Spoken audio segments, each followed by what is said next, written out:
How's it going, guys? It's Hank here, back at you with episode number 14 of Hitting for the Cycle. And joining me, as always, is my co-host, Ryan Touhey. Ryan, how's it going? I'm doing very good. How are you? I'm doing pretty good. We had some interesting wildcard series that happened, but before we get into that, I want to give you guys a friendly neighborhood reminder. Please don't forget to follow us on Facebook, X, and Instagram at HFTC ETB. And, of course, don't forget to follow our network as well, the Empty the Bench Podcast Network, at ETB Network on Facebook, X, Instagram, and TikTok. We've got a lot of good stuff for you there. We've got Football Friday. We have got the 3&D and, well, obviously the namesake show of the network. And, of course, please make sure you follow our YouTube channel. You can find us at youtube.com/ETB Network. And make sure you follow the website, etbpodcast.com.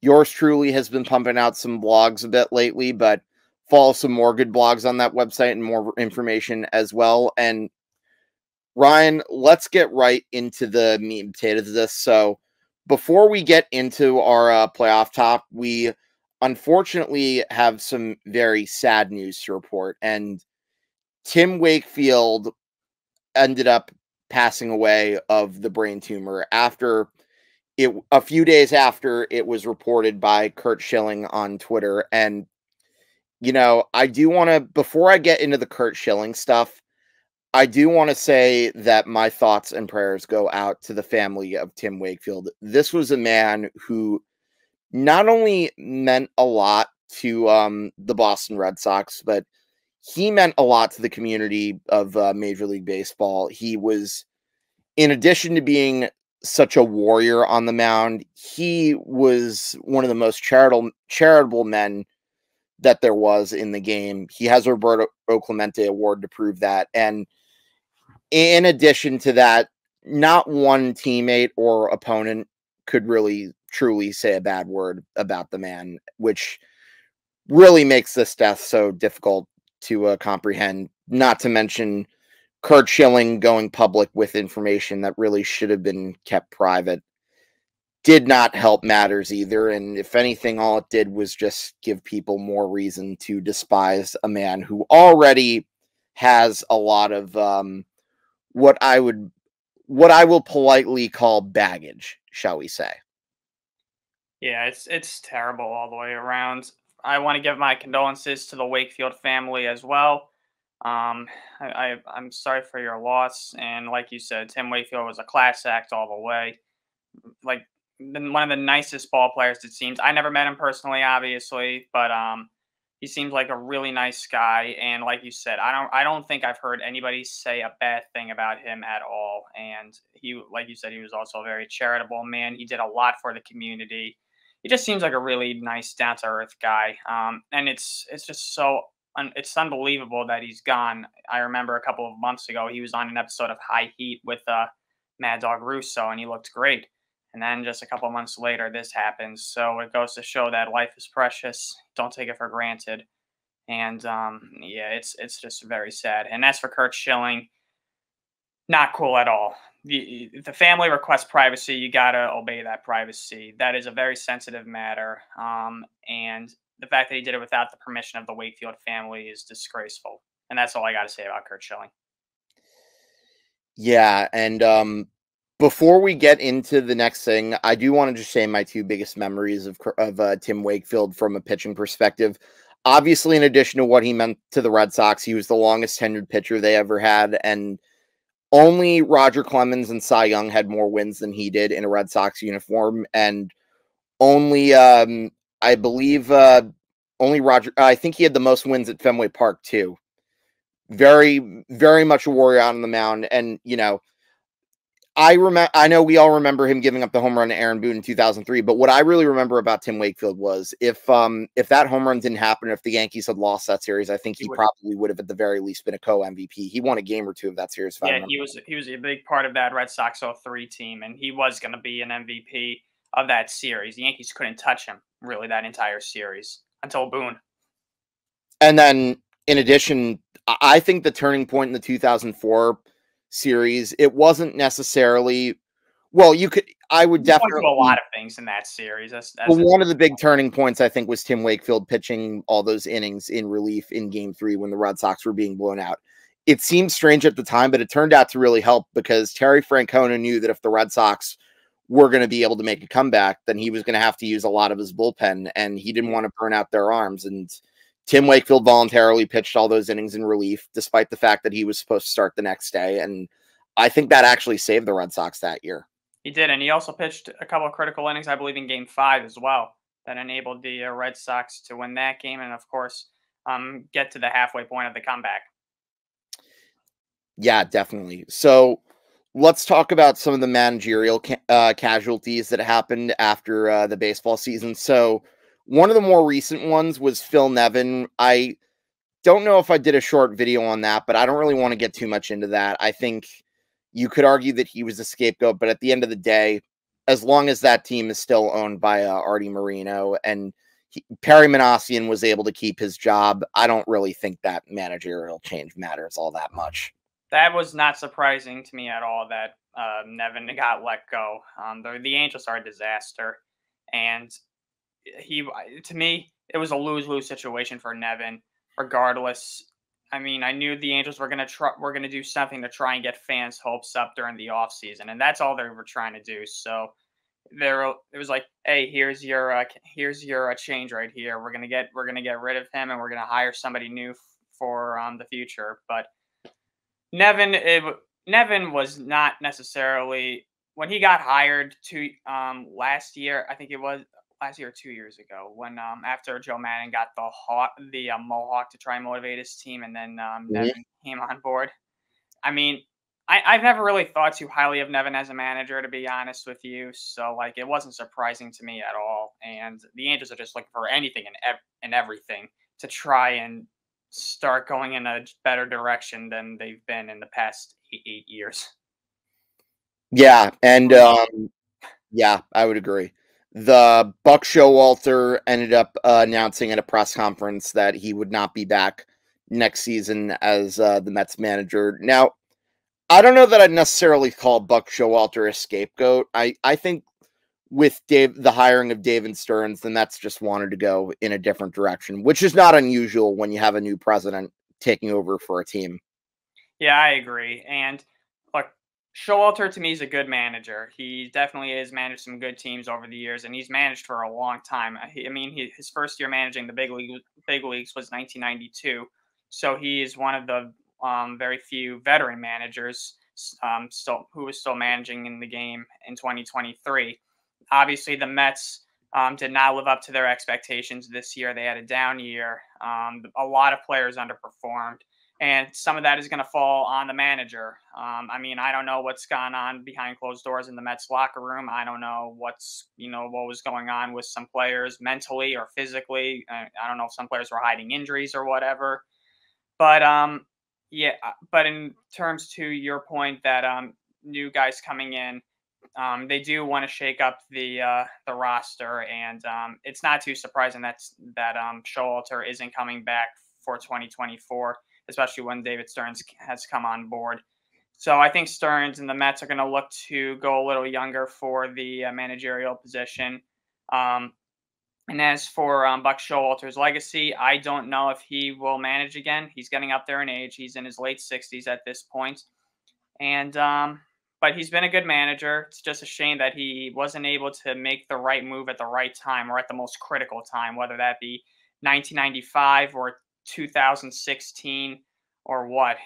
He unfortunately just was never able to get over the hump of making the wrong move at the most critical time. I think that's going to be a big part of his legacy, unfortunately, which is a shame because he is a good manager, I think. But unfortunately, when it comes to the most important part of a game in the biggest game of the year, I just think he tends to fold. Now, the last managerial hiring that I want to talk about before we get into the MLB, the Wild Card Series recap, the Giants actually fired Gabe Kapler with 3 games left of their season. This was right before a series that they ended up losing 2 out of 3 to the Dodgers to conclude the season. But in my personal opinion, out of all the firings that happened, This was the one that screamed scapegoat. And let me explain why. Because if you look at the way the Giants have been designed ever since Farhan Zaidi took over as the president and GM, they really have been mostly considered with players who were reclamation projects, so to speak. And that's why in the 4 years that he's managed with them, they've consistently been either a few games below 500 or at 500 exactly.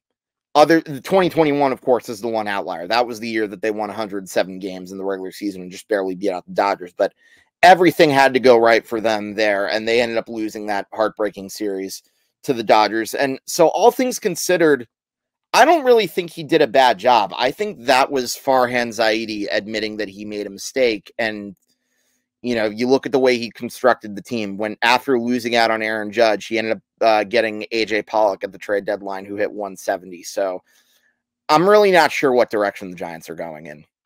Yeah, I agree with you. I mean, Kapler, when it comes to the Giants, Kapler kind of is a polarizing figure in baseball. I feel that a lot of people, I think there are some people who think he's a good manager, and then I think there are some people who think he's overrated, and then there are some who can't stand him as a manager.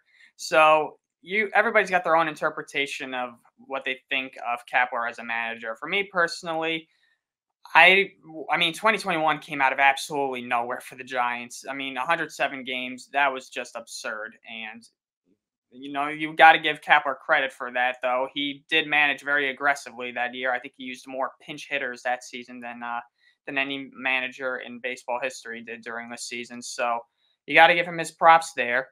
But the Giants roster has, you know, it's gotten old. They're not a young team. And it's shown these past 2 years, 22 and 23. You know, a lot of guys are winding down towards the end of their careers. And yeah, I don't know exactly which direction the Giants are going in. You know, obviously they wanted to get Aaron Judge last offseason, and that didn't work out. And the Giants also wanted Carlos Correa to try and help them out. That didn't work out as well. So yeah, the Giants right now are at a crossroads. I don't really know if they have a sense of direction as to what to make of 2024. So we'll see. But yeah, I agree with you that Kapler was scapegoated for this season. I mean, the team was mediocre at best. And you know, I think this is just a band-aid for the Giants to try and, you know, right the ship for next season. So we'll see what happens. I'm not high on the Giants for 24 or a couple of years after that. So they got their work cut out for them this offseason. The question is it a Hello Kitty Band-Aid? But anyways, let's move right along to the wild card recap. And let me tell you a fun fact. This is actually the first time since 1996 that 4 teams all got eliminated on the same day. And that's really not surprising because you very rarely see that happening in a season, especially since the wild card wasn't even introduced until 1994, although technically 95, but we're not going to get into that. Let's go in chronological order here. So I thought that the Tampa Bay Rays would do well against the Texas Rangers. Quite the opposite happened. In fact, the Rays really did not hit at all. Like, I mean, you could make the excuse about Wander Franco all you want, but at the same time, you still had Manny Margot, you still had Randy Arozarena, you still had Yandy Diaz, all that, and you only get 1 run. And at the same time, you have to give Texas credit where credit is due. Their pitching did really well in the series, and, you know, guys like Corey Seager and Adolis Garcia contributed, as well as rookie Evan Carter, who hit a home run in game 2, and he also made a great catch save game 1 for the Rangers. Oh, yeah. I mean, obviously, the Rays, this was just a nightmare series for them. First of all, they played god-awful defense in game 1. They made 4 errors, and one of them was humongous. It was the one by Jose Siri in center field. I believe it was like the 5th or the 6th inning where he misplayed a Corey Seager line drive, and he tried to allay it, and the ball went flying into the air. He caught it back down, and then he threw to third and completely overthrew the third baseman, and that allowed the Rangers to score 2 runs, and that gave them a 4-0 lead. Yandy Diaz misplayed a ball at first base. I forget the name of the catcher for the Rays, but he overthrew he tried to gun Tavares, trying to steal second, and there was also that throwing error by Taylor Walls to Yandy Diaz. So, the Rays just played extremely sloppy defense this whole series. And, give the Rangers credit, they made them pay. And honestly, in game one, I mean, it was a 4-0 final, but that should have been like 12-0. The Rangers didn't exactly take more advantage of opportunities that they were given. Tyler Glasnow, the Rays pitching was okay. Glasnow wasn't that great. He walked 5 in game one, so he struggled. Eflin eventually ran out of gas yesterday in game two. And really, what it boils down to is the lack of hitting, obviously, for the Rays. So this is where this is a stat that I just thought I would share. So the Rays for the second straight year in a row, their season comes to an end after 2 games in the American League Wildcard Series. They have lost 4 straight postseason games now, dating back to Game 1 of last year's American League Wildcard Series to Cleveland. And in these 4 games combined, the Rays have scored a grand total of 2 runs in 41 and a half innings, because one of those games, of course, went 15 innings against Cleveland last year. 2 runs in 41 and a half innings. That's not going to cut it. The Rays hitting has been absolutely abysmal in the postseason the past 2 years. And you're obviously not going to win if that's how many runs you're going to score. So the Rays just looked completely lost this series. They played absolutely terribly. Give credit to the Rangers. This is no knock on, the Rangers obviously deserve to win this series, but I'm just more fascinated by how poorly the Rays played this series. And yeah, that's really all I got to say. The Rays just looked like absolute crap. To make matters worse, they've also only won 1 playoff game since the infamous Kevin Cash Blake Snell decision. Mm-hmm. So, yeah, I think the Rays are going to be having a lot of questions this offseason. And speaking of AL East teams that have a lot of questions to answer this offseason, oh boy, the Toronto Blue Jays. Yeah, how many games they have won? Yeah, how many playoff games they have won with Vladimir Guerrero, Bo Bichette, and Kevin Biggio in the lineup? To quote Animal House, 0.0.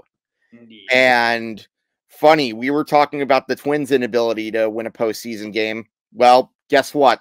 The Twins not only broke that curse, they pretty much the Blue Jays wasted a lot of opportunities to win this series. And first of all, give credit to Royce Lewis for hitting home runs in his first 2 at bats in game 1, which was really what the Twins needed to win, especially after Michael Taylor made that big catch, and then the Blue Jays had an opportunity in the 8th that they wasted. And then in game 2, though, this was the real turning point.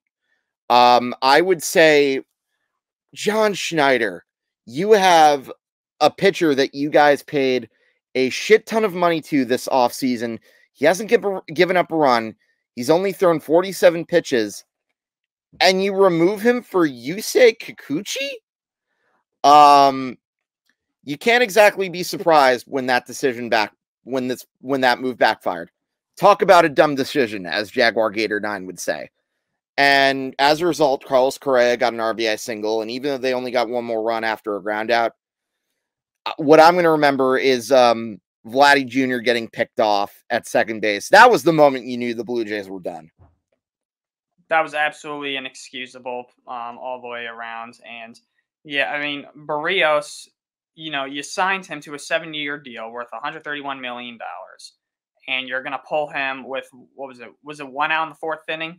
If I'm not mistaken. Yeah, something like that. That's 47 pitches, and you're pulling him out with 1 out in the 4th inning. I do not understand it. I don't think I ever will understand it. I don't know if that was Schneider alone. I doubt it. I have to imagine that there was another brain involved in that process, maybe somebody from the front office or the analytical department.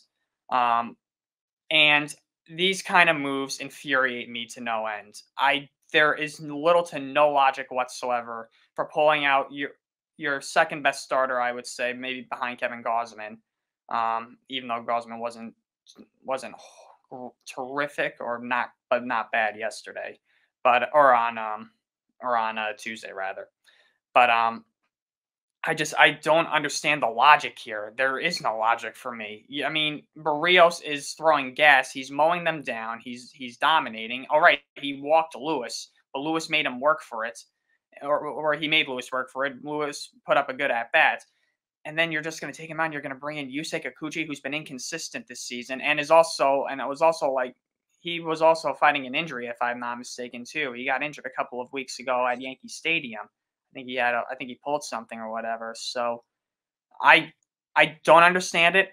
It will never make sense to me. Like I said, these moves infuriate me. I would put this on par with Cash removing Snell in Game 6 in 2020. And the Blue Jays, obviously, though, what was the end of it? Well, what led to their downfall was obviously the offense. But in regards to pulling Barrios, Schneider said we had a few different plans in place. Jose was aware of it. He had electric stuff, tough to take him. And I think with the way that they're constructed, you want to utilize your whole roster, and it didn't work out. I don't understand. I still don't understand it. I really do not. Ryan, I'm sorry. I need to say something about that quote. I'm sorry. What? You paid him all that money. He's one of your better pitchers. It's not about using what you have. It's about fighting to stay alive. I don't. I already said I don't. If you did that during the regular season, it's one thing, but not when your team is facing elimination. It does not make sense. Barrios is better than Kikuchi, and like I said, Kikuchi, you're tightrope walking with Kikuchi, and obviously, what ended up being the downfall for the Blue Jays obviously was their offense. I know I'm Vladdy getting picked off second base is inexcusable. Oh my gosh. Stupid base running play. And then obviously the very next inning, the Blue Jays threatened again. They had runners on first and second with one outs, and or was it? Oh no, they had the bases loaded actually. Mm-hmm. They had the bases loaded in the sixth inning. The Twins just took out Sonny Gray, and Matt Chapman was at the plate, and he rips one down the left field line, and it just went foul. Maybe by like a couple of inches. And the very next pitch, he hits into a rally-killing 6-3 double play. Who cares? He grounds into a double play. And at that moment, I said, Blue Jays are done. I knew they were done immediately after Chapman hit into that double play, and the Blue Jays were just striking out constantly against the Twins bullpen. It didn't matter who the Twins put out there. Every Blue Jay was striking out. And just a rough series overall for the Blue Jays. 2 runs in 18 innings. That's not going to get it done. And the Blue Jays, ever since they returned to the playoffs last season in 22, they are now 0-4 in their last 4 postseason games. Wild card, second straight season for them. They've been eliminated in the wild card series. And rough series for the Blue Jays all the way around. The only guy who even showed up at the bat this series was Bo Bichette, who is their best pure contact hitter. Vladdy didn't show up for this series. Springer didn't show up for this series. A lot of guys didn't show up for this series. So give the Twins credit, obviously. Congratulations to them. First postseason win since the 2002 American League Division Series when they upset the Moneyball A's. And now the Twins are on their way to the ALDS to take on the defending world champion Houston Astros. And, obviously the Astros are the defending champions. They're a dynasty basically. However, don't count the Twins out in this series. This is one of the weaker teams the Astros have put out there in recent years. And I think the Twins have a fighting chance against them this season. And it's interesting to see Carlos Correa going up against his former team. I can only imagine how he's going to be greeted back in Houston. Yeah, that's going to be a fun series. I can see this one going either way, but ultimately, I can't count out the Astros. I can't do it. That being said, I think Texas will make things interesting against Baltimore, but I have Baltimore winning that series. And let's go over to the National League before we switch it over to my talk with my buddy Brady Reuter, who is a big Orioles fan. The Brandon Woodruff injury, at first glance, when you heard that, you figured it would be a rough blow for the Brewers, but you still had Freddie Peralta and Corbin Burns in your rotation. Unfortunately, neither one of them could end up holding leads. In fact, both of them really imploded in the series, and that was a big reason why the Milwaukee Brewers lost. But ultimately, I think another reason, and it's been the same thing that's been happening time after time, their lineup just isn't like that all that well built. They rely on their pitching and carrying them through, but this year, not only did the pitching not carry them through, but I think you could say that the Brandon Woodruff injury was really a fallacy of a predetermined outcome. Yeah, it was. This series was a little weird. I mean, the Brewers obviously losing Woodruff hurt, but Burns and Peralta were not very good in their starts. Burns had a 3-0 lead in the, I think it was the 4th inning of Game 1, and he proceeded to give up back-to-back home runs to Carroll and Marte, and then he gave up another one to Moreno. So the Diamondbacks, credit to them, they put together some good at bats and they took advantage of the rallies, whereas the Brewers didn't. The Brewers had a chance in last night's game to get back into the game. They were down 5-2. I think it was the bottom of the 8th inning, and I think they had the bases loaded with 1 out. And I forget who was up for the Brewers, but he had a chopper right back to the pitcher. Pitcher threw it right back to home plate for the 2nd out.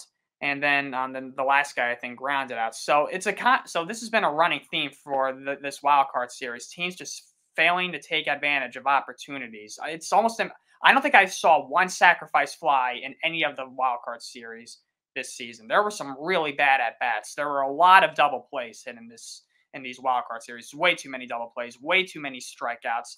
And, this is what kind of annoys me when it comes to baseball nowadays, is that guys just tense up at the worst possible time. I can see their body language. They grip the bat too tight and they try and do too much. And it leads to a lot of weak choppers in the infield, a lot of pop-ups, a lot of double plays. And, give credit to the Diamondbacks. They played some spectacular defense. Evan Longoria had a great series in the field. He made a couple of spectacular plays at third. And, the Diamondbacks pitching was also pretty solid for the most part. And to your point, the Brewers lineup, while it looks good on paper, it's not as good as people made it out to be. Now, the Brewers obviously were my choice to win the National League, and that was purely just based on the fact that I thought that because of the way the playoffs went last year with the upsets in the National League, I kind of felt, all right, maybe I should start thinking a little more on the upset ends for this season too. So I was wrong about the World Series. Congratulations to the Diamondbacks. An 84-win team is now going to the National League Division Series. And, yeah, Diamondbacks will be taking on the Dodgers. They're a National League West rivals. And we'll go to the next series, I guess, which is going to be Phillies and Braves. And we both saw that coming, didn't we? Phillies and the Marlins. So you mean? Well, it's going to be Phillies, Braves in the NLDS, but yes. Oh, yeah. And Diamondbacks are going to have their hands full with the Dodgers. But, yeah, Right. The Phillies, that's the one that surprised me the least out of all the series. I mean, look, I thought the Marlins could have posed a bit of a threat to the Phillies. But the only way that would have happened would have been if the game was close enough. Like, let's say there was either a tie game or the Phillies had a 1-run lead.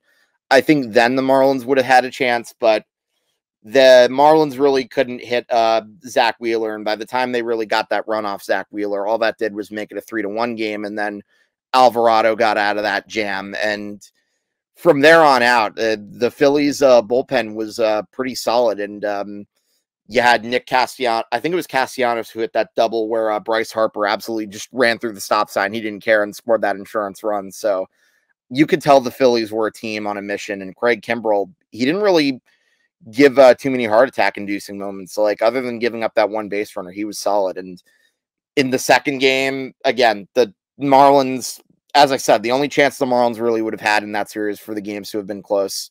Once Bryson Stott hit that grand slam, it was over.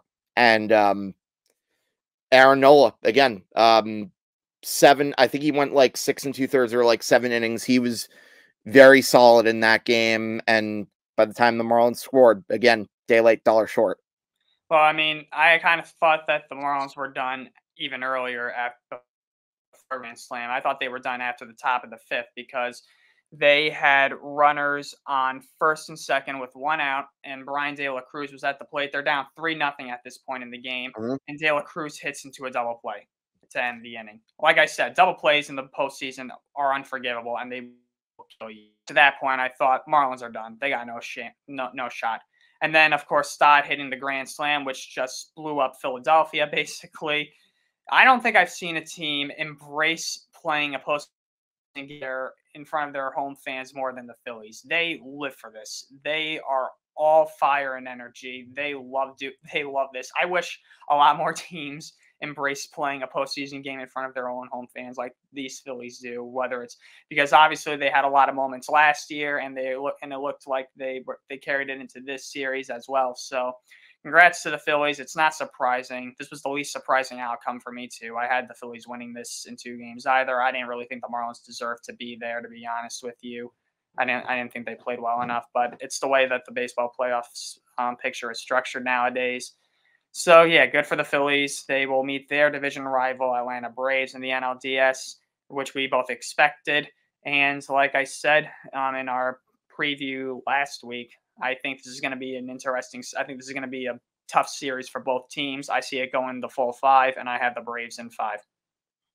Yeah, and the Braves are really going to want to win early in the series, set a tone for sure. And yeah, I can't wait to see how that series plays out. I think that's the one I'm really looking forward to the most out of all of them. But Ryan, I do want to say this has been a pretty interesting. This will be a very interesting division series. I did talk a little bit about my division series predictions beforehand, and I'm probably going to come up with the blog where I share my takeaways and preview the division series. But let's move on to our next segment. Now, we have a recurring guest on the show. He's a diehard Orioles fan by the name of Brady Reuter, and yesterday I had the good pleasure of talking to him one-on-one, and he shared some really good insights on how he thinks the Orioles will do, and safe to say he's very optimistic about his team's chances. But let's flip it over to our interview with Brady, shall we?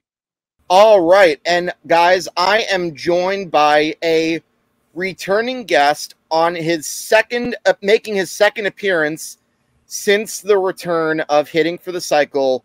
We have my resident Orioles expert and diehard fan, Brady Reuter.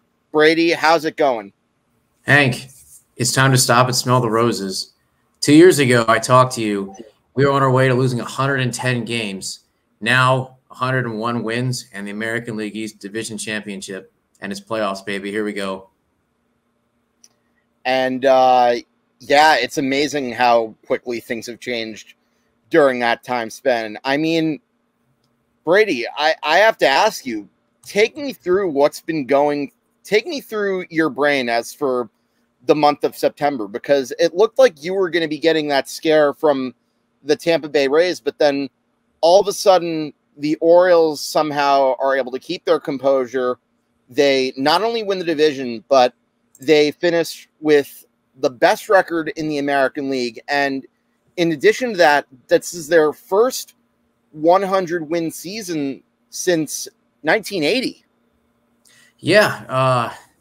Well, there was a time in the middle of September that you talked about. The O's and Rays met, and the O's came into that week prior up 4 games on the Rays, and then they lost 4 straight. And everyone around Baltimore area was starting to panic. You know, the O's had been on this amazing run, but what would it be for if they just lost it back to the Rays? But then the O's ended up winning the final 2. And, of course, most memorable was that walk-off win by Cedric Mullins in the 11th inning against the Rays. And that really said, hey, the O's are not just going to lay over, right? They're going to fight and continue what Brandon Hyde has got them to do and win games. And I was even saying prior to this series, if the O's just split that series in best of 4, then that's a win, because all the O's needed was to win one more game. And they, you know, with the new rules now this year, they had the tiebreaker. So they ended up finishing 8-5 against the Rays, which was a deciding factor in determining who won the American League East. The O's went on a stretch in September, not long after that, where they had 17 consecutive games and they went 9-8. So you really saw after, you know, the first couple of days, just their pitching was starting to get worn out and beat and tired. And so the biggest thing, honestly, was being able to maintain first place and then make it. They had a day off going into the final week of the season, and then they beat the Nationals twice before beating the Red Sox, so to clinch the East. This week, as a American League East Division champion, is huge just to give them rest going into the weekend. Yeah, and what especially helps is you win the division by 2 games, and you don't have to play in the wild card series. And as we're recording this, the Texas Rangers just completed a 2-game sweep of the Tampa Bay Rays, but we're going to talk about that in just a little bit. But Brady, who would you say your MVP for the Baltimore Orioles would be this season? Well, there's been a lot of great guys. I mean, you look at all the young players, of course, Adley Rutschman being the returning rookie from last year, a second-year player. The sports writers in Baltimore named Gunnar Henderson the most valuable Oriole, and I think he rightfully deserves that title. He's looking like he is a runaway American League Rookie of the Year candidate. But let's not forget, right? You got this guy over here, the Mountain, Felix Bautista. Here's the bobblehead. He was a big part of this team, and losing him, now it was announced he needs Tommy John surgery. That hurts. But he was huge in winning those games in 9th and the 10th inning, where he had to pitch multiple innings on the road and getting strikeouts. They've had a lot of other guys step up. Danny Coulomb early in the year was big for them. Of course, Junior Cano after that trade. He's been an all-star, right? He's had some struggles, but for the most part, he's been a good 8th inning guy. And then I think one of the unsung guys that maybe not many people knew about was Ryan O'Hearn. You look at him where he spent his first couple years in Kansas City, and he didn't even know if he could get a job in the big leagues. He got cleaned off of waivers in January by the O's, and then he got a chance to play every day once Ryan Mountcastle went down. He had a little bit of vertigo he was dealing with in the summertime, and he had a bit of a shoulder injury, which kept him off the field for a couple weeks. But O'Hearn has been one of the most clutch players in the team and has been batting right around 300 all year. So there's a lot of guys, but number one is Gunnar Henderson. And, of course, in the spirit of the late Brooks Robinson, Gunnar looks like he is really embracing that Oriole way, right, as was personified so many years ago. Hold on a second. All right.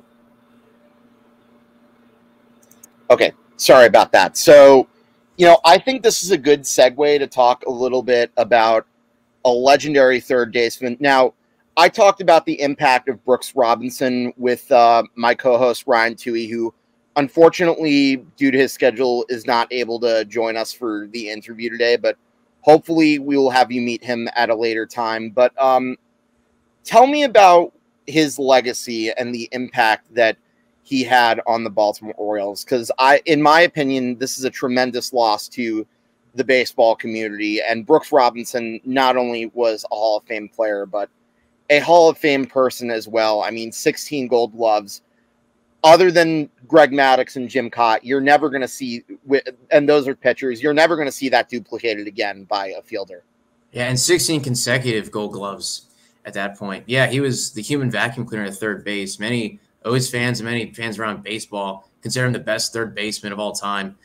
He's just a great human being, a great man, a leader of Baltimore. Like I was saying, the Oriole way, what is it? It's about working hard, showing up to play every day, giving all you've got.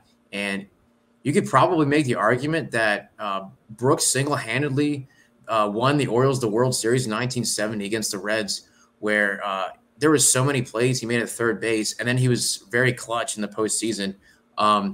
And I remember back in 2012, the O's did their celebration of all the Hall of Famers, and they had a big reveal of the statue. And you could just see how embraced he was by all the Orioles fans, the teammates. And then you even see more recently Jim Palmer talk about all these great stories and his memories on Mass and watching the O's games, and very emotional about the loss of his good friend.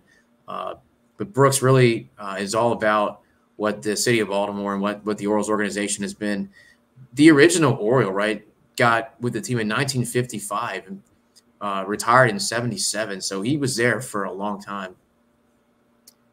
So I have a blog about Brooks Robinson, shameless little plug that you can definitely check out on the website, etbpodcast.com. But in any event, I think it's fitting that we were talking about Brooks, because, you know, if you look at these Orioles right now, the last time the Orioles were really a powerhouse was probably, I would say, the late 60s into the early 70s. I mean, granted, they had several good teams in the 70s after the 71 World Series. They had the pennant winner in 79. You had the 83 World Series winner. But after that, they kind of hit a dry spell. And, you know, we didn't really get to see the Orioles in the playoffs. I'm pretty sure you're the same age as I am. So I remember I was a sophomore in high school the last time, or the first, when they finally broke that streak with now former Mets manager Buck Showalter. And then 2 years later, they win the division. But then they end up going on that dry spell after the controversial wild card game where Buck decided not to use Zach Britton. And it's been a rough journey, but I would say that the real day that the Orioles got better was probably the day that they hired Mike Elias, because, and this is coming from an outsider's perspective, Mike Elias really came from a winning organization. He came from a team that, like them or not, they are arguably the gold standard of baseball right now. And I think some of that rubbed off on the Baltimore Orioles, it feels like. Yeah, absolutely, Hank. Now, this first couple of years was tough, right? The end of 2018, the O's just bottomed out. You had the Manny Machado trade, right? And then going into that season, of course, Dan Duquette and Showalter were fired. So they really had to figure out where we're going to go next. And then going into 2019, right, you had guys like Rio Ruiz starting at third base, Pedro Severino behind the plate as catcher, and then you had Jonathan VR in the infield, and Renato Nunez. So they've come a long way. But I think the best thing, honestly, that the organization did was keeping Brandon Hyde in that spot and letting him stick it out. Because how many times do you see in a rebuild where you have somebody that comes in and manages for a couple of years, and then once talent starts to come in, they ship him off? And I mean, look at the Rangers. You know, Bruce Bochy comes in, right? His first year to make the playoffs. Well, Brandon Hyde was probably the one exception to that rule. And I think it really paid off because you see a lot of the players, especially those guys that stuck it out through all the hard years, like Cedric Mullins, Austin Hayes, Anthony Santander. Those three were there really since the end of the Buck Showalter era and saw a lot of struggles. You know, Mullins went 6 for 64 in his 2019 season. So, and he's come a long way too. But, man, I'm just so happy for Brandon Hyde. And you can tell the culture is a part of who they are. But you all said it comes from Mike Elias and Sig Mejdal, his assistant, for their analytical view and their international poll of players and how much it's almost like, and Elias described it almost like a expansion franchise, because they really had to start from ground zero to where they are now. Yeah, I mean, I think expansion franchise. I mean, considering that they were approaching, the same record that the future Vegas A's are finishing. I mean, they had 110 losses. Yeah, there was definitely a lot of work to do. And, I still remember vividly that 2017 season where they probably should have started the rebuild. But then I think really was when everything changed, was that 2018 deadline when they traded Machado, they traded Britton. But again, 5 years later, all that losing really paid off. And I see a pattern too, because, remember, before the Astros became such a big powerhouse in the American League, the Orioles kind of went through the same thing. They had 3 consecutive 100-loss seasons, if my memory served me right. It was their last years as a National League team, and then 2013, that was still the case. But then a couple years later, they're a wild card contender, and then after 15, when they had that win at Yankee Stadium, and then they almost beat the Royals, 2 years later, everything finally came together. End up winning their first World Series. Now, we can talk about whether or not that championship was legit on a different day, but at the same time, regardless of whether any trash cans or video cameras were used in the making of that championship, that Astros team had a lot of talent there. So you really can't, discount what they did. And I see a lot of that similarity with the Baltimore Orioles. And I don't know about you, but based on what you've been telling me about their minor league system, it seems to me that this is a team that could be competing for the AL East for years to come. And I see a lot of similarities between them and the current Atlanta Braves team. Yeah, absolutely. They already made a couple of debuts for some of our players this year. We saw Colton Cowser back in early July. Now he struggled a little bit in the big leagues, but he's still one of their top 25 prospects in baseball. I think he's going to get a shot. But, of course, we can't talk about the farm team without Jackson Holliday, of course, the #1 overall prospect in baseball, who was just named the minor league hitter of the year. Started off in, I believe it was Aberdeen in low single A, and is now in AAA Norfolk. And I really predict that Jackson Holliday will make the big leagues out of spring training come 2024. I believe he's that good, and he's on a meteoric rise. And as you also said, Hank, I actually had the pleasure of watching the Norfolk Tides a few times this year, and that included the International League Championship Series. It was against the Durham Bulls, who have won it a lot lately, but the Tides ended up winning in 3 games, and then they went on to Las Vegas and defeated the Oklahoma City Dodgers for the AAA championship. And the games I was at, I saw Holiday hit a home run, which was a cool sight to see. But really what jumped out at me was Kobe Mayo absolutely destroying baseballs, and Connor Norby also really raking at the plate. Those 2 guys are infielders, and the only question is, well, what do you do with all these players? Because as we know, we already have a lot of talented players in the big leagues, and there's more on the way, and you can only play so many guys, right? So it's a tough problem to have for Mike Elias, but it's a good one versus the other problem where you have nobody. So I think some of these guys in the minor leagues, maybe Joey Ortiz or Norby, will get traded for a top-of-the-end starting pitcher for a couple of years. But I do think we'll see Colton Cowser come back, and Holiday, of course, possibly Kobe Mayo, or some of the pitchers like Cade Povich has been pretty solid. He actually started Game 3 of the AL Series too. So really the question is going to be, where do you put everybody? But I will expect to see some trades and then some guys making their way up to the big leagues at spring training next year.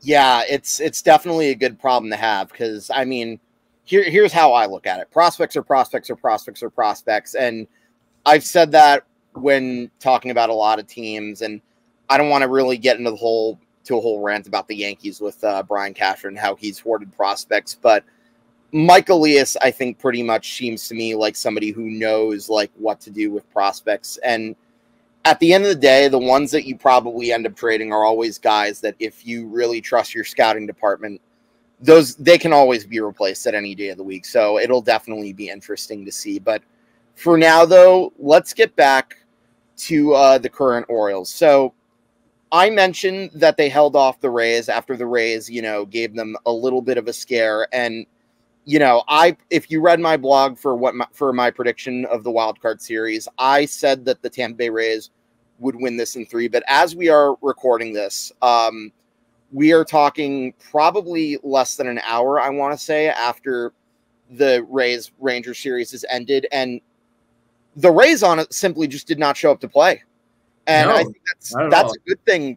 That's a good thing for the Orioles that the Rays didn't win, because you didn't even have to sweat out that wild card series. And however, having said that, now you play a team in the Texas Rangers who they had a turnaround of their own. And you mentioned it a little bit beforehand. They were 90-72. That's a 22-game turnaround from the year before. You have future Hall of Famer Bruce Bochy coming in, turning that team around. And this is a team that dealt with a lot of adversity. They had their fair share of injuries to the lineup during the season, and that contributed to them losing. And ultimately, that may have been the reason why they had to play the Rays instead of going straight to the division series. However, having said that, even with the loss of Max Scherzer and Jacob deGrom, which probably would have destroyed a lot of teams, they're still riding high. And going into the division series against Texas, how are you feeling facing that squad? Is this a team that scares you, or do you feel that this is a team that you are confident in the Orioles beating? Yeah, I would say, Hank, the Rangers have a very dangerous lineup. So the O's pitching staff is going to have to bring their A game.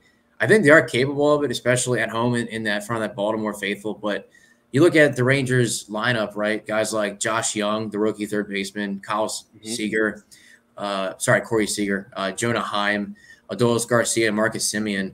Any one of those guys can make a pitcher pay for a mistake. So it's really going to be on Kyle Bradish and Grayson Rodriguez. So I feel we're going to make the first couple of starts for this series. They've been awesome. In fact, they've actually had the top 2 ERAs in the American League after the All-Star break. So I do have confidence the O's can get it done, but it's not going to be an easy series. And the Rangers, as much as they've been inconsistent, they can be as good of a lineup as anybody in baseball. Yeah, absolutely. And another guy I want to talk about in the Texas Rangers, I don't know if you saw Evan Carter. He got off to a great start in this postseason. His first 3 at-bats, he went 3 for 3, and he actually had a streak where I think he reached base in his first 6 plate appearances. And as it turns out, Evan Carter in today's game, he went 1 for 2, but that one hit was pretty big. That was the home run that made it 4-0. This coming after, I believe it was Josh Young who hit a triple that just fell out of the diving reach of Brandon Lau. And all those 3 runs, I should add, came with 2 outs in the inning. And I also have to mention that Evan Carter made a good catch in the first game. This is a kid who's 21 years old, and for him to be making those big plays on like an early stage of the postseason shows you that he doesn't seem to be afraid of the national spotlight, and this is a kid who could be a star potentially. Yeah, absolutely. And how many players now in the big leagues are young stars that you think really have bright futures? I mean, we already talked the Orioles, but the Rangers too, with Evan Carter and Josh Young. And it's just honestly, it's great for baseball because, of course, you have the veterans, the everydayers, right? The guys have been there and done that. But you get a team like the Rangers, like the Orioles, that haven't been in a while, and these guys don't know any better. So sometimes they're just playing with house money, and they are really not afraid of anybody. So I know it's going to be a really fun series, but O's will definitely have to bring it on the pitching staff, and they're capable of doing it. Just as a fan, hope that they have their best stuff because they're going to need their best stuff. Yeah, definitely. So we're probably running out of time here, but I do want to mention a few things. Number one, I think one thing that can be a big factor for Texas Rangers is Bruce Bochy. This is, as I mentioned, Hall of Fame manager. He's won 3 rings with the San Francisco Giants, and this is a guy who has experience in these big games, and he was somebody that the Texas Rangers really enjoyed playing for, and it's clear that he had a big impact on this team. However, I do want to mention one thing that can help the Baltimore Orioles, and as I mentioned, the Texas Rangers did have to use their first 2 starters in this series, and I know we won't be having a game for them between the next 3 days, but whoever they start in game 1, the Orioles need to take advantage of him if they're going to win the series in game 1. Oh, absolutely. And like you said, Hank, the biggest win for the Orioles was getting a chance to rest. So what I'm expecting as the rotation, Kyle Bradish will get the start for the O's game 1. And he's been maybe the most, I don't even want to say underrated, but really as a fan, I feel like he doesn't get enough credit for what he's done this year. Out of 30 starts, he's got a 2.83 ERA in 168 and 2/3 innings pitched. And honestly, he's been one of the top 4 pitchers in baseball in ERA, right? Behind Blake Snell, Garrett Cole, and Sonny Gray. And the second starter would be Grayson Rodriguez, who, as we know, he came up early, actually made his debut in Texas, which is a kind of a cool full circle moment as a Texas native. Struggled a lot in his first couple months of the season, got sent back down to AAA, but since his call up in mid-July, he's been phenomenal. And his fastball reaches regularly at 101 miles an hour with a great changeup. So I really like where they're at. And then you got, of course, the game 3 starter that I expect will be John Means. And we know, as I know, going back a couple years, right? You look back at the 2021 season, John Means was the guy, right? Through the no-hitter against Seattle. And he was really the only one that had any sort of success. And now as O's fans, you think, okay, maybe we got one good starter. I think we got three, and I really think these three are as good as anybody in baseball. Yeah, absolutely. And would you rule out the possibility of Jack Flaherty possibly making a turnaround in the postseason, or what's the deal with him? Yeah, I'll be honest. He's been a big disappointment for the O's. He's posted a 6.27 ERA since the All-Star break, which includes a 6.75 ERA in 7 starts with Baltimore. His bullpen appearances, he's made 2 relief appearances, allowing 1 run in 3 innings. I really think, though, that Tyler Wells is the guy to look out for. Since coming back from the minor leagues, he's posted a 0 earned runs last 3 games. He had a great first half as a starting pitcher, actually led American League in WHIP, but really struggled toward the All-Star break, got sent back down to Double-A.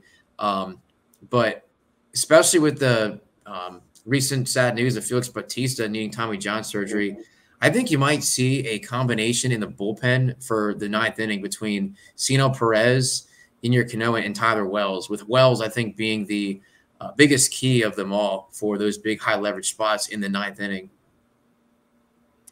Yeah, definitely. I think it'll be very interesting to see how they manage their bullpen. But before we wrap this up, I think you know what I have to ask you next before we leave. Do you have any quick prediction for this? And who do you see winning the World Series too, by the way? Well, maybe I'm just a homer, but I got the O's winning it all. I got them beating Texas in 5 games, and I got Minnesota. I haven't checked the score lately, but I have them beating Toronto and then Houston defeating Minnesota in the ALDS with O's Astros in the ALCS. And then for the National League side, I got Philadelphia beating Miami, and it's looking like Arizona may win. So I got the bottom line. I got the Atlanta Braves and the Orioles in the World Series. Maybe I'm just, a fan, but it would be something, right? O's Braves World Series with the O's winning it in 7 games is what I'm looking at. I mean, I don't blame you. It's not unrealistic. And in fact, if you watched, I don't know if you saw our last episode, but Ryan also has the Orioles winning. However, he actually had them playing the Milwaukee Brewers. But unless the Brewers make a comeback as of this recording, then it's not really, his prediction is not really looking too good over there. However, having said that, I would not be surprised at all if the Baltimore Orioles win the World Series. In fact, the way I see it, I think if the Orioles get past the Texas Rangers series, then they'll be in great shape because, I personally have the Houston Astros representing the AL, and I'm sorry, it's pretty much just because this is a team that's has the experience and they know how to get through a lot of the big rounds.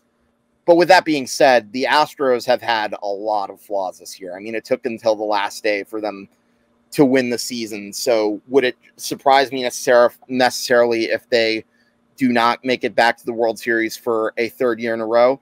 Not necessarily, but the Orioles are for real. But for those of you who've also been following my takes throughout the season, I have been very sold on the Atlanta Braves, probably since, I want to say probably back in April or May, because that is arguably the most complete roster in baseball. And if you want to really look at any flaws they had, I think the only thing you really worry about them is the injuries to their starting pitching staff. And if Max Fried and Charlie Morton, if he comes back for the NLCS, show any rust, then that might be the only way that they're in trouble. Otherwise, if they're okay, then they're golden.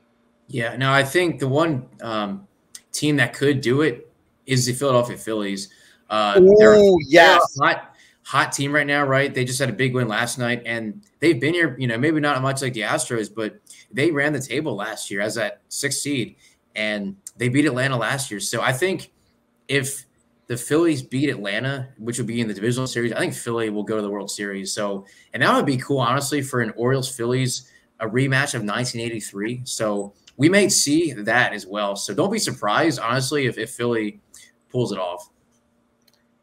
It may be difficult, but if that happens, I would love to try to get to a game in each ballpark of that World Series. I mean, granted, it may be pricey as hell, and my wallet might be hurting, but that still would be very cool. And honestly, I actually don't disagree with that take, believe it or not, because I again, I'd written a few articles about the Phillies. I wrote one article about the Phillies, and you can, again, check that out on the website. And I also wrote an article about the Los Angeles Dodgers and why I am absolutely not sold on that team, despite the fact they have a really good lineup. But in any event, yeah, thank you again for coming on and sharing your insight in the Baltimore Orioles. And hey, who knows? I might have to get you on if the Orioles continue to make a deep run, because, I mean, your team's been making some history. Yeah, it's been awesome, Hank. So once again, I just want to thank you for having me on here. Quite the turnaround we've had. So I'm going to get back to watching some more baseball, and you'll see me at Camden Yards this Saturday. I'm going to hope for a Big O's win, so can't wait. It'll be awesome. Awesome. Well, have a great time there. Please send me some pictures. I would love to see your experience at a playoff game. But folks, that was Brady Reuter, and I'm Hank Indictor, and we will get back to closing it out with Ryan Touhey. That was resident Baltimore Orioles expert and super fan Brady Reuter. And Ryan, I got to tell you, I have a good feeling that we probably won't have seen the last of him. I think his Orioles have an absolutely great shot at going to the World Series. And, you know, he says his Orioles will win the World Series. And look, even though I didn't predict it, I know you and him tend to have the same prediction, I wouldn't necessarily rule out that possibility. This is a young team that I think, you know, their window has just started. And sometimes when teams have that window start up early, you just never know, you know? Yeah, I mean, look, the Braves are no slouch either. And I know that there are a lot of people's picks to win it all this year. And obviously the Astros are the defending champions and people have them as well. But for some reason, I just got a funny feeling that the Orioles are meant to have a magical run this year. And I think that just the way that their season played out and what they've endured over the past 5 years, how they went from the lowest of lows you could possibly imagine, one of the worst teams in Major League Baseball history in 2018, to where they are now at 101 wins, division championship. I mean, it would just make an amazing story how in half a decade you could go from that to this. And I just think that the Orioles have a script that they're writing, and I just think that they are destined to finish it with a championship. And I've been very impressed with the Orioles this year, and I really like their lineup. I think it's stacked from top to bottom. Nothing really intimidates them at all. And Camden Yards is going to be going ballistic during this series and throughout the playoffs, depending on how far the Orioles go. But yeah, I just got that feeling in my heart that the Orioles are meant to have some magic this season. So that's why I picked them to win the World Series. This might be a tough series for them in the sense that they're going to be just getting out their first game, but who knows? I think Brady might be right. I think some of the extra rust that their starters get and their players have after having played all that baseball in September could probably be to their advantage. And if they can set the tone early by winning that first game, I think they'll be in great shape. But in any event, that's about all we have for you on this episode of Hitting for the Cycle. The I guess you could say it's the Pete Rose episode since we're on episode number 14. I'm Hank Indictor. That's Ryan Touhey. And folks, please don't forget to follow us on all of our social medias. You can find us on Facebook, X, and Instagram at HFTC ETB. Don't forget to follow the our network at ETB Network on Facebook, X, Instagram, and TikTok. And last but not least, please follow our YouTube channel. Find us at youtube.com/ETB Network. Hit that big red button down below. Ring the bell for any notifications. And please leave a comment and let us know your thoughts and opinions. And, of course, please don't forget to follow the website, etbpodcast.com. Yours truly will definitely be pumping out some more baseball blogs and giving his thoughts and opinions for the division series. And you'll probably see some more content coming out on that website as well. But until next time, on behalf of Ryan Touhey, I'm Hank Indictor, and we will see you guys next time for episode 15. So long, everybody.